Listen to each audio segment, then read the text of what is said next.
the Nobel Prize for genocide, Mr. President. You are a killer. There are no hungry people in Gaza. Donald Trump. There are no bullet holes or shrapnel wounds marking this man's body. His bears the signs of a far more silent killer, starvation.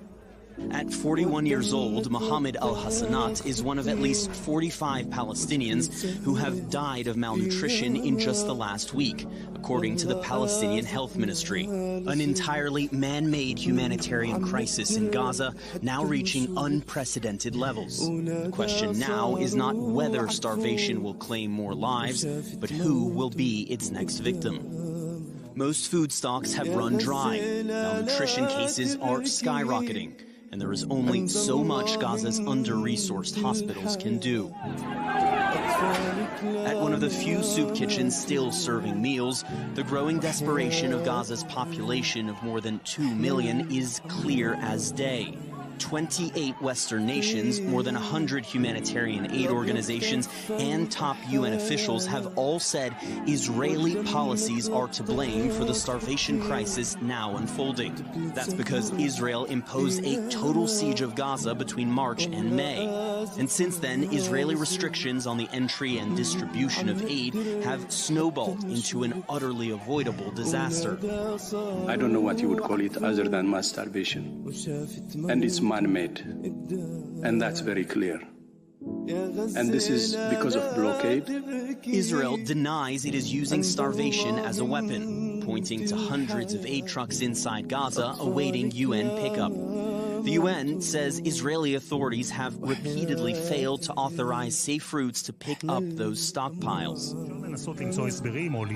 But the reality of starvation is impossible to deny, including for Israeli news channels, which rarely broadcast such images.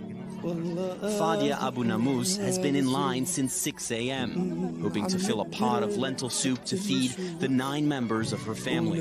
We've had enough of starvation and oppression, enough of staying in the streets like dogs, where no one looks at us, where we can't find anything for our children to eat or drink. Signs of hunger are everywhere in Gaza. This man collapsed while sifting through the wreckage of the latest Israeli offensive. He says he hasn't eaten anything lately but scraps of bread. Moments later, his body gives out on him again. He's simply too weak to go on.